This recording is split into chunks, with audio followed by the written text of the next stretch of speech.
मैंने लाल किले पर से घोषणा की। घोषणाएं करने वाली सरकारें तो बहुत आई, लेकिन घोषणा कर करके हिसाब देने वाली पहली सरकार आपके चरणों में बैठी। घोषणाएं तो हर एक ने की, बहुत की, लेकिन हिसाब देने वाली ये पहली सरकार है जो जनता को पाई पाई का हिसाब दे रही है, पल पल का हिसाब दे रही है, और देश की जनता ही हमारी मालिक है। ये सरकार की मालिक हिंदुस्तान के 125 करोड़ लोग हैं। ये प्रधानमंत्री के भी मालिक इस देश के 125 करोड़ लोग हैं। वही मेरा हाईकमांड है। ये जनता जनार्दन, यही मेरा हाईकमांड है। न मेरा कोई नेताजी है, न मेरा कुछ नहीं। जो कुछ भी है आप ही लोग हैं।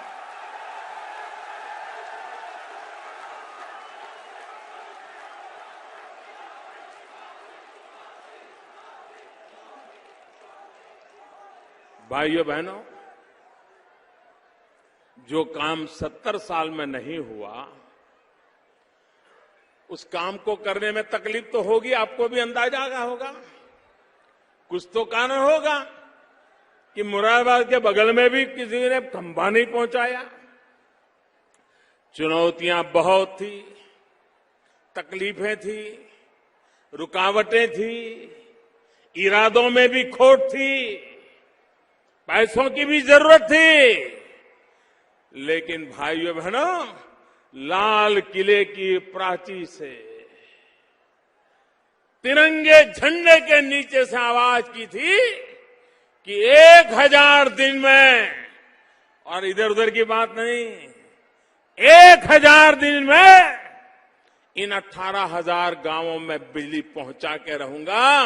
अभी तो आधे दिन हुए हैं, आधे, और आपके इस इलाके में 1000 से ज्यादा गांवों में बिजली का खंभा नहीं पहुंचा था।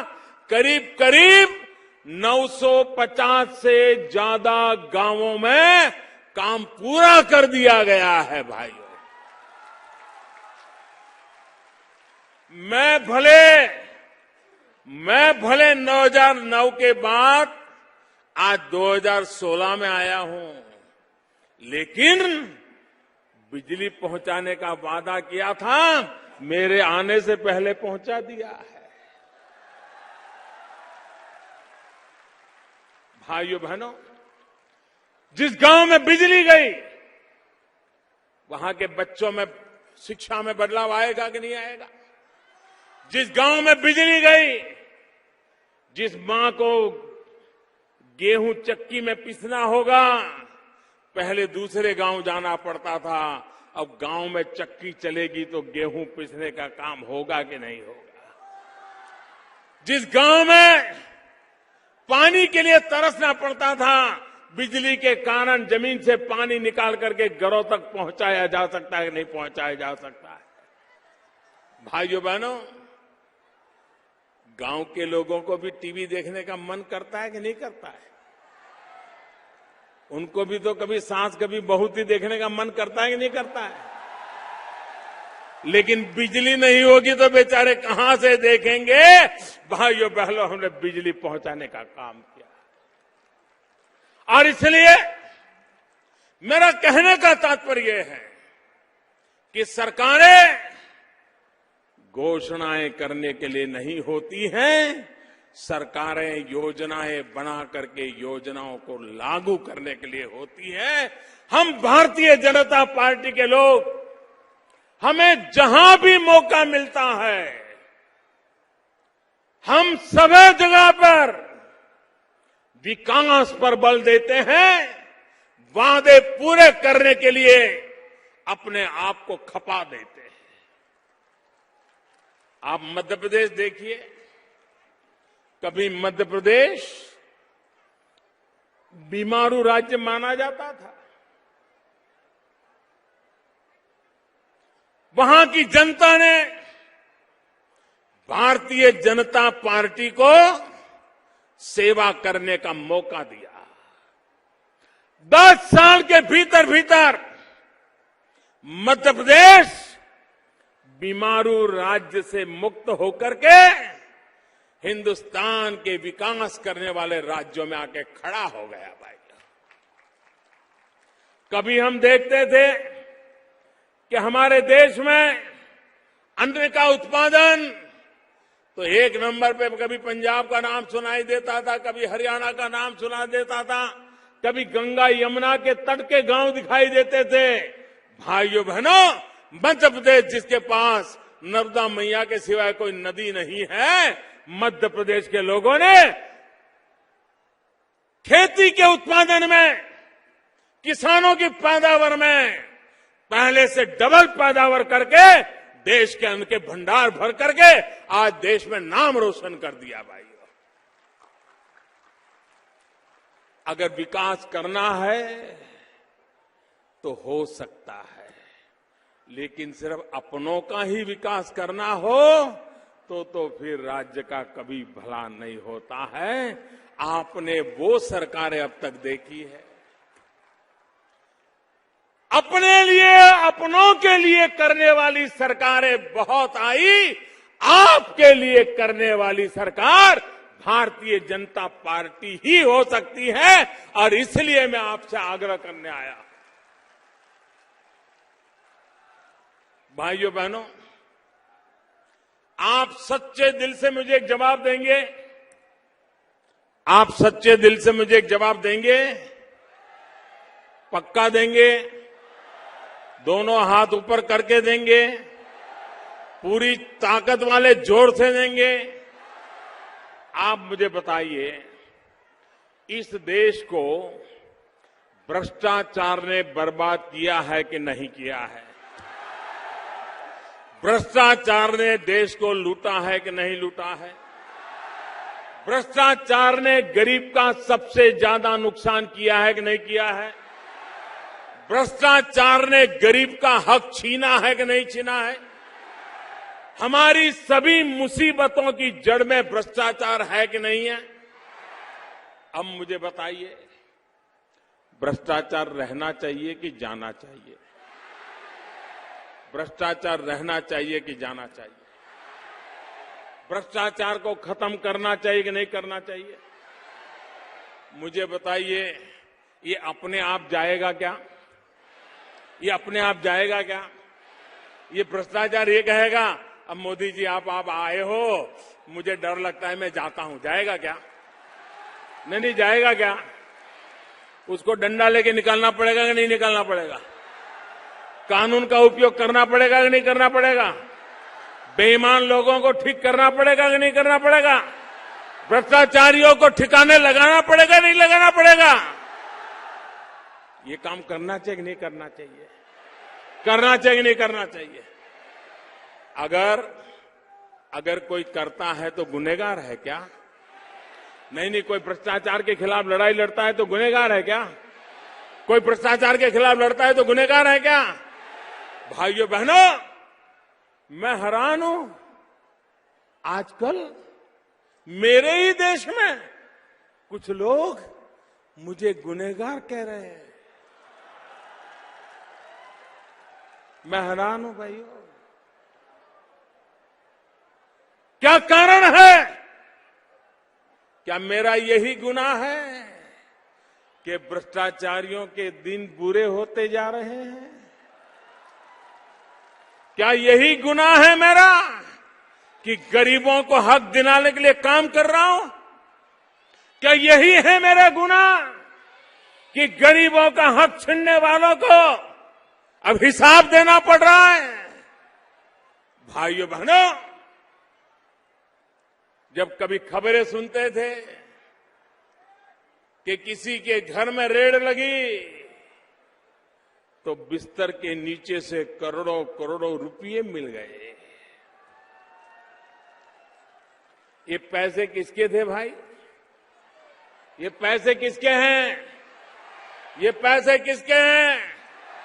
हिंदुस्तान की पाई पाई पर अगर किसी का अधिकार है तो 125 करोड़ देशवासियों का है। दोस्तों,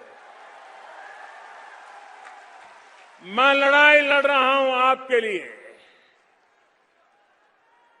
भाइयों बहनों, ज्यादा से ज्यादा ये मेरा क्या कर लेंगे भाई? नहीं बताइए क्या कर लेंगे? अरे हम तो फकीर आदमी हैं, झोला लेके चल पड़ेंगे जी।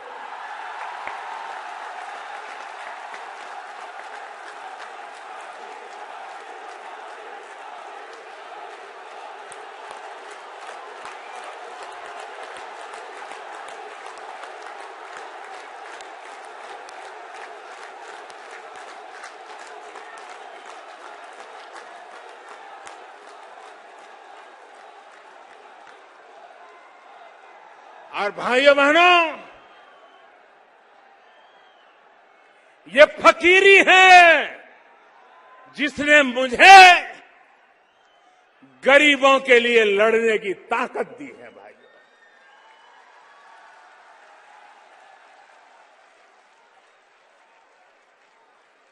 बैंकों का राष्ट्रीयकरण हुआ था, गरीबों के नाम पे हुआ था, लेकिन इस देश के आधे से अधिक लोग थे जिन गरीबों को कभी बैंक के दरवाजे तक जाने का मौका नहीं मिला था। जब मैंने कहा मैं सबसे पहले गरीबों का बैंक में खाता खुलवाऊंगा, मैं सबसे पहले गरीबों के लिए बैंक में खाता खुलवाऊंगा, तो लोग मेरी मजाक उड़ा रहे थे। भाइयों बहनों, खाता खुलवाया कि नहीं खुलवाया? खुलवाया कि नहीं खुलवाया? ये बड़े बड़े लोग अपने पॉकेट में प्लास्टिक करेंसी रखते, कार्ड रखते, कार्ड। कुछ लोगों के जेब में तो 5-5, 10-10 कार्ड होते हैं। मैंने कहा ठीक है, तुम बड़े बड़े बाबू अपने कहे, मैं भी गरीबों को दूंगा। 20 करोड़ गरीबों को रुपए कार्ड दे दिया, 20 करोड़ गरीबों को दे दिया। भाइयों बहनों, अगर इस देश के गरीब को ताकत दी जाए तो गरीबी कल खत्म हो जाएगी। ये ताकत मेरे गरीबों में है। गरीब मांगने वाला नहीं होता है, गरीब देने वाला होता है।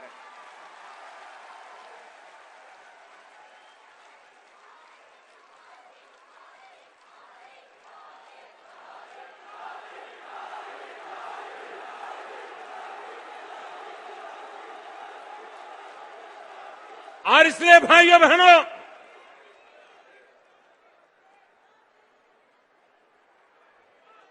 इन्होंने क्या किया? नोटे छापते रहो, छापते रहो, नोटे छापते रहो। इतनी नोटें छपती थी, आपके घर में कोई बंडल आया था क्या भाई? आपके घर में कोई बंडल आया था क्या? तो ये बंडल के बंडल कहां जाते थे? नोटें छप रही थी, महंगाई बढ़ रही थी और नोटों के बंडल कहीं छिप जाते थे। मैं भी पीछे लगाऊं, निकालो।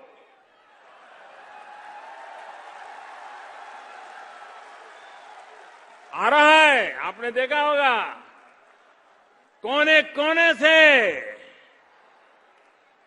और कुछ लोग तो गरीबों के जाके पैर पकड़ते हैं। अरे तुम तो कितने अच्छे हो, तेरे दादा मेरे यहां मजदूरी करते थे, तेरी मां मेरे बर्तन साफ करती थी। अरे तुम तो बहुत अच्छे हो, देखो बच्चे बड़े हो गए हैं, ऐसा करो मेरा ये 2-3 लाख रुपया तुम्हारे खाते में डाल दो।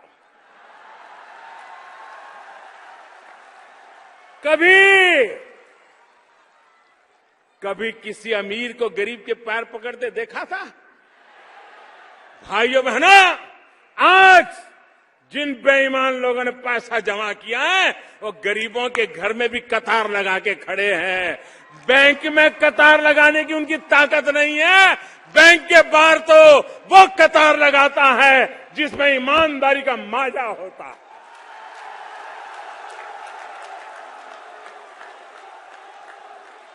जिसमें दम होता है, जो बैंक के बाहर कतार लगाता है। बेईमान लोग गरीबों के घर के बाहर चोरी छुपकी से कतार लगाए हैं। उनको कह रहे, ये जनधन अकाउंट मैंने खोला था, तब गरीबों को भी पता नहीं था कि कैसे काम आएगा।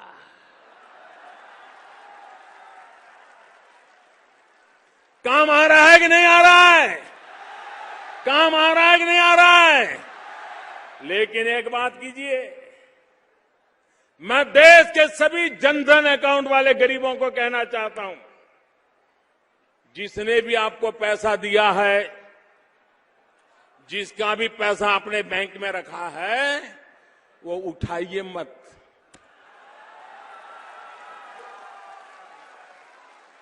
बिल्कुल 1 रुपया मत उठाइए उसमें से। देखिए वो आपके घर रोज चक्कर काटेगा,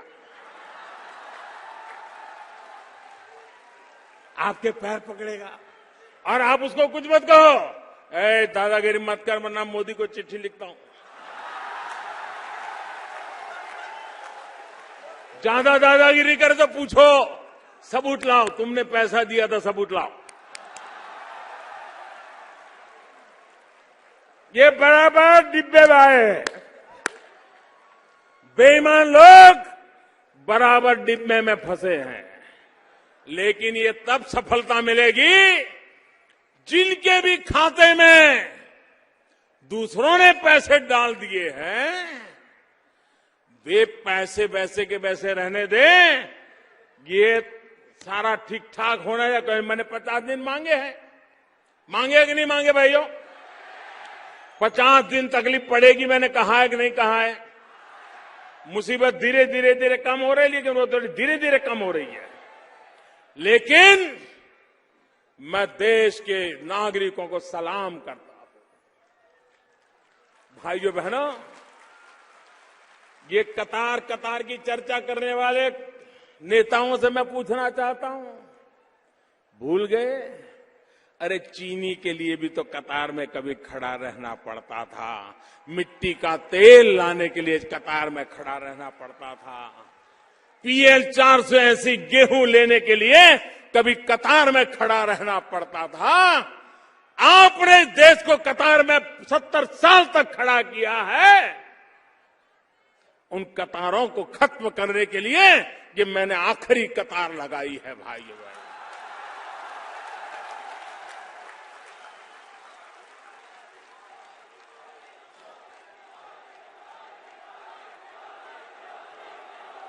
मुझे बताइए, ये जनधन अकाउंट वाले जितने हैं, ये अपने पैसे जो बैंक में आए हैं किसी के, उसको रखे रखोगे कि नहीं रखे रखोगे? कोई कितना ही दबाव डालोगे, उठाओगे नहीं ना? अगर आपने रखे रखा तो मैं कोई रास्ता खोजूंगा। मैं दिमाग लगा रहा हूं, अभी मैं दिमाग खपा रहा हूं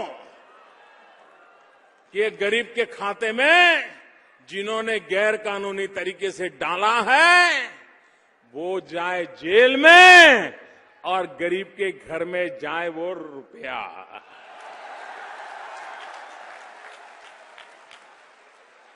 और वो कोई दयादान नहीं है, उन्हीं का है, ये उन्हीं को लूट करके इकट्ठा किया है। भाइयों बहनों, मैं हैरान हूं, आपने देखा होगा अच्छे अच्छे लोगों के चेहरे पर से चमक चली गई। पूरा दिन मोदी मोदी कर रहे हैं, मोदी मोदी। पहले पूरा दिन करते थे money money money money money, अभी बोल रहे मोदी मोदी मोदी।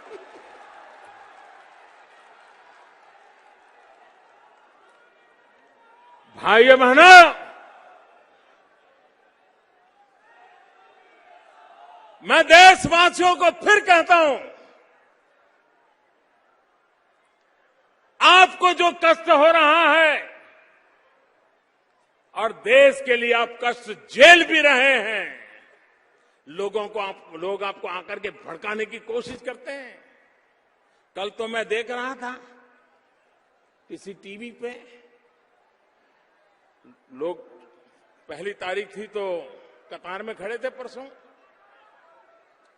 तो सुबह सुबह पहुंच गए और पूछ रहे थे, और सवाल भी ऐसे पूछते थे उनको गुस्सा लाने के लिए। काफी सवाल पूछने के बाद वो एंकर ने ईमानदारी से रिपोर्टिंग किया। उसने कहा, मैं हैरान हूं, 2-2, 3-3 घंटे से लोग खड़े हैं, ठंड में सुबह से आए हैं, अभी तक बैंक वाला पैसा नहीं दे रहा है, फिर भी ये तो जवाब हंसते हंसते दे रहे हैं। कोई गुस्सा नहीं कर रहा है, कोई मोदी के खिलाफ बोल नहीं रहा है। भाइयों बहनों, देश की जनता को इरादे नेक है ये पता चल जाता है, ईमानदारी का प्रयास है ये पता चल जाता है, और विश्वास हो जाता है तो ये देश कुछ भी सहने को तैयार होता है। ये मैंने अनुभव किया है।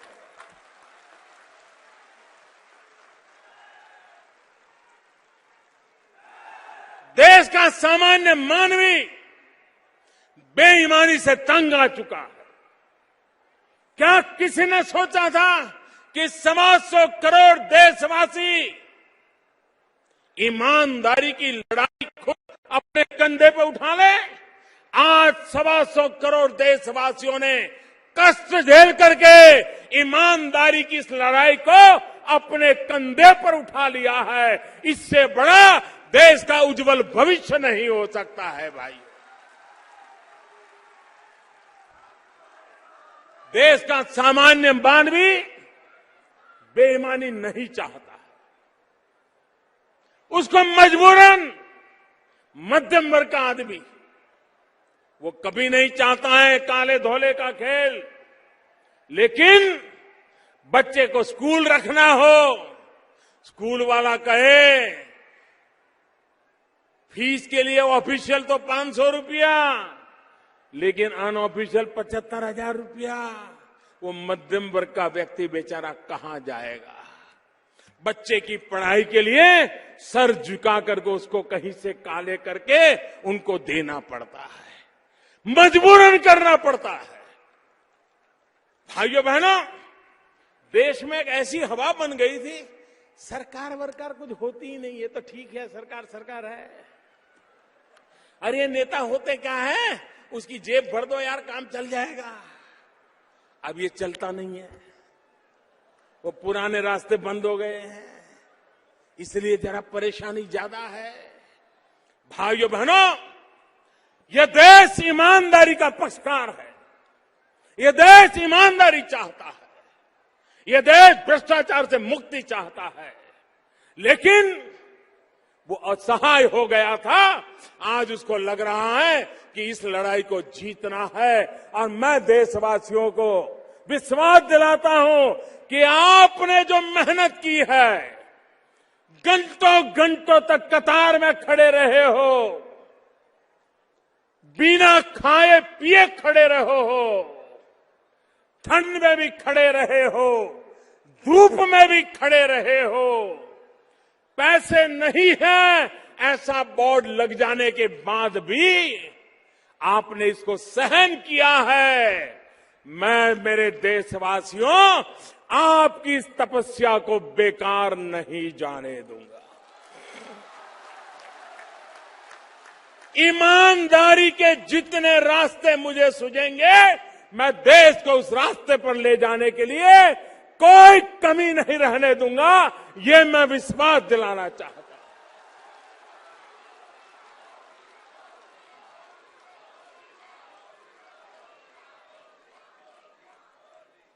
भाइयों बहनों,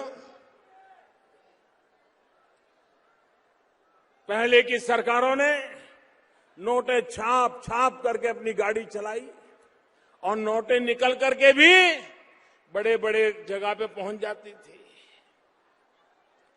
भाइयों बहनों, यहां ये हमारे सफेद शर्ट वाले सब बैठे हैं, ये सारे नौजवान मुरादाबाद और अलग बगल के इलाके में घर जा करके मोबाइल फोन से कैसे खर्च किया जा सकता है वो सिखा रहे हैं। भाइयों बहनों, अब जमाना चला गया अब वक्त बदल चुका है। अब तो मोबाइल फोन में ही आपकी बैंक आ गई है। आपके मोबाइल में ही आपकी बैंक है। आपके मोबाइल फोन में ही आपका बटुआ है। अगर आपके पैसे बैंक में पड़े हैं तो आप मोबाइल फोन से जो खर्च करना है कर सकते हैं, खरीदना है खरीद सकते हैं। सारी व्यवस्था उपलब्ध है। इसके लिए एटीएम पर जाकर के नोट निकालना अब जरूरी नहीं है। आप अपने मोबाइल फोन से भी खर्चा कर सकते हैं। कुछ लोग कहते हैं हमारा देश गरीब है, लोग अनपढ़ है, लोगों को कुछ आता नहीं है। भाइयों बहनों, अरे दुनिया के पढ़े लिखे देश भी जब चुनाव होता है ना तो बैलेट पेपर पर नाम पढ़ करके फिर थप्पा मारते हैं। आज भी अमेरिका में भी ये हिंदुस्तान है जिसको आप अनपढ़ कहते हो, गरीब कहते हो, वो बटन दबा करके वोट देना जानता है। बटन दबा करके देना। भारत के लोगों की ताकत को कम मत आंकिए। एक बार उसको पता चले कि ईमानदारी का रास्ता यह है तो मेरे देश का गरीब से गरीब भी चल पड़ता है।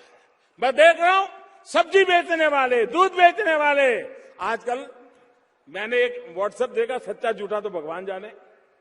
व्हाट्सएप पर तो बहुत सी चीजें ऐसी ऐसी भी आती है।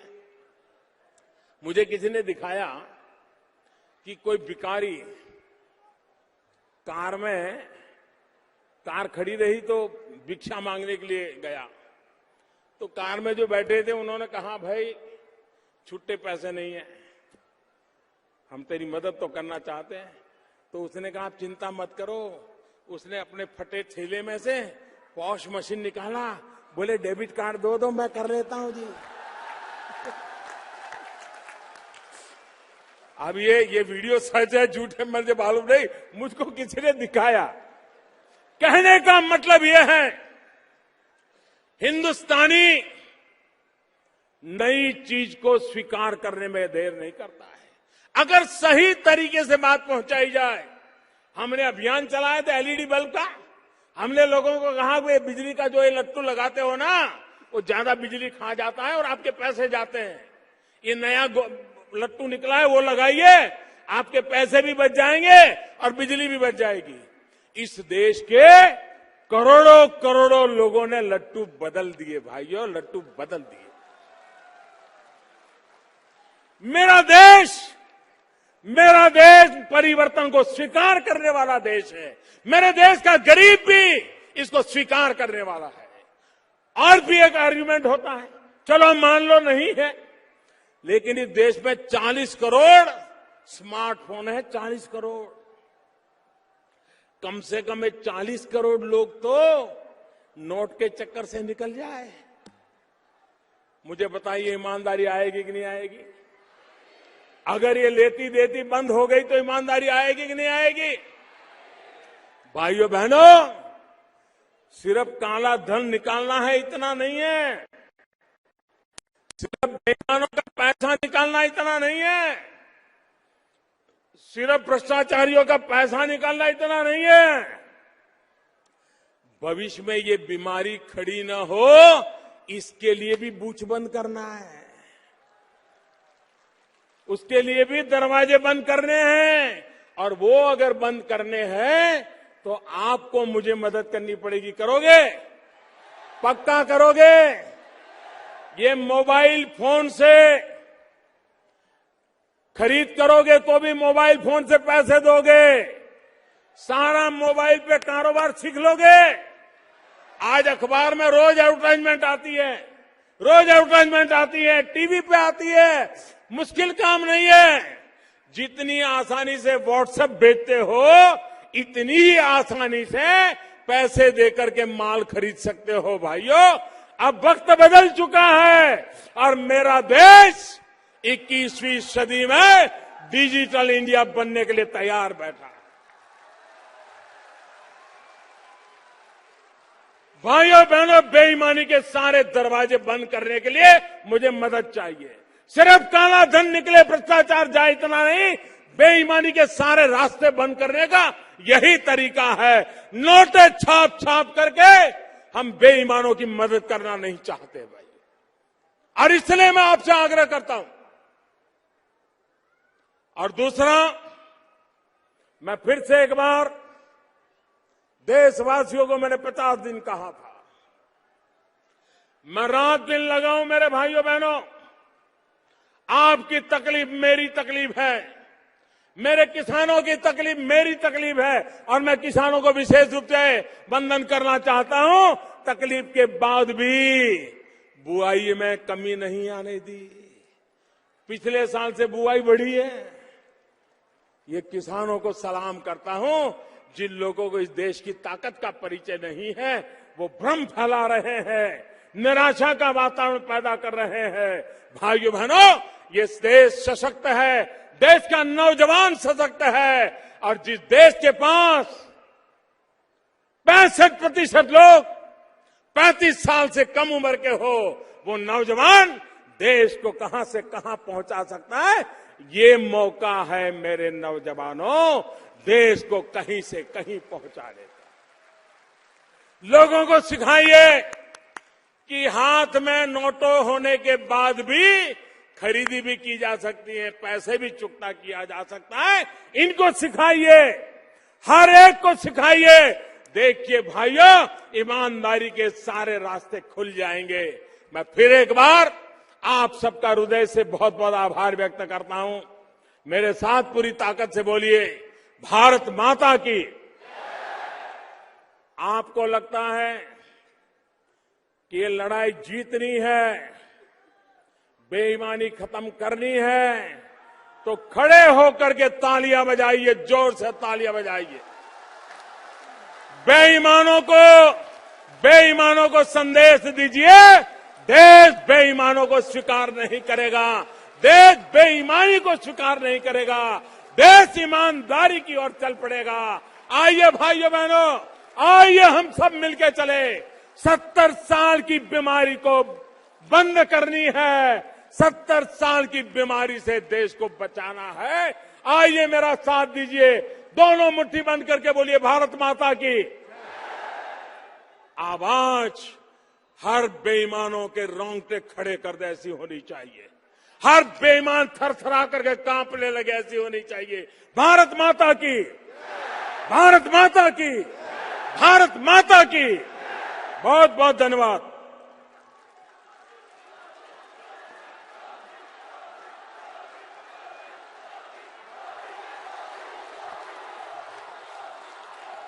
बहुत बहुत धन्यवाद, बहुत बहुत धन्यवाद हमारे भारत के यशस्वी प्रधानमंत्री जी का। उन्होंने यहाँ कर हमको ये सौभाग्य, ये अवसर दिया। और जितनी भी सम्मानित जनता, सम्मानित बहनें इस परिवर्तन रैली में आई हैं, उनका भी मैं आभार व्यक्त करता हूं। इतनी बड़ी संख्या में आकर हमारे भारत के यशस्वी प्रधानमंत्री का स्वागत के लिए आप सब लोगों ने बड़ी संख्या में उतरे। सभी का बहुत बहुत धन्यवाद, बहुत बहुत आभार।